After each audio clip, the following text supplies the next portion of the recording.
Hi, I'm Amy from Bake With Me and Bake with Miss Amy.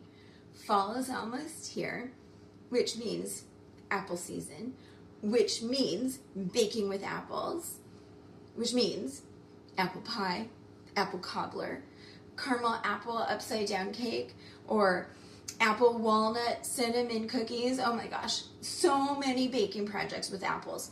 So I thought I would take this opportunity to show you how to break down an apple for baking.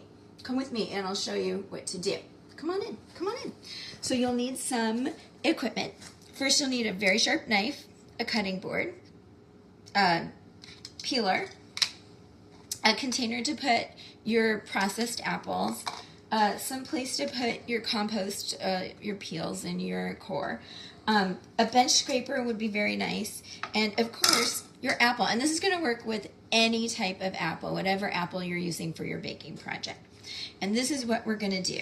The first thing that you're going to do is you're going to take your knife and you're going to cut off the tops and the bottom of your apples. And what this does, it creates a nice sturdy surface for you to work.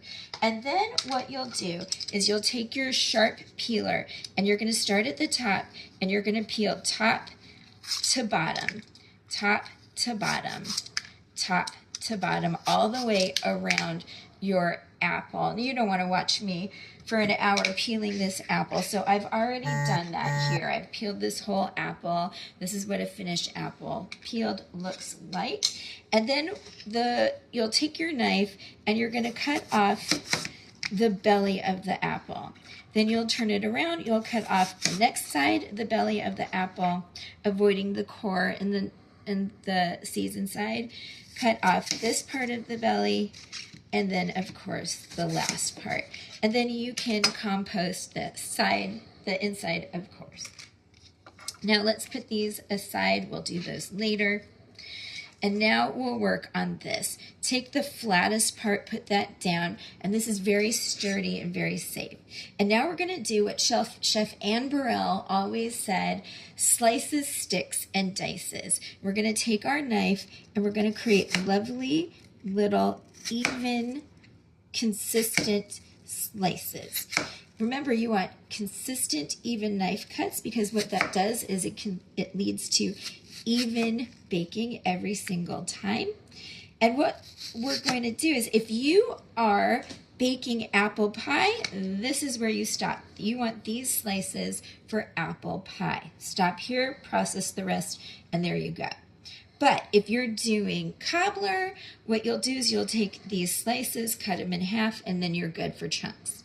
If you're doing something else like cookies, you're going to want to make them smaller.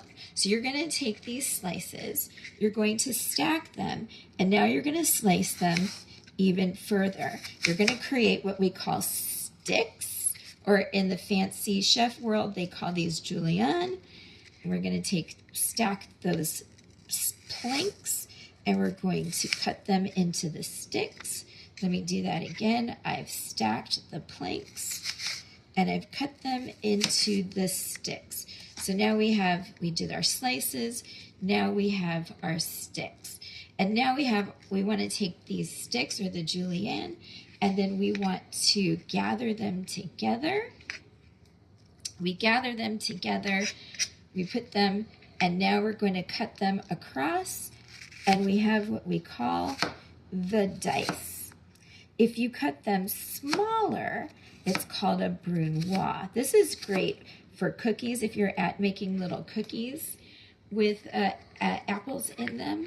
And again, the smaller the dice, the smaller the cuts, the smaller the dice will come.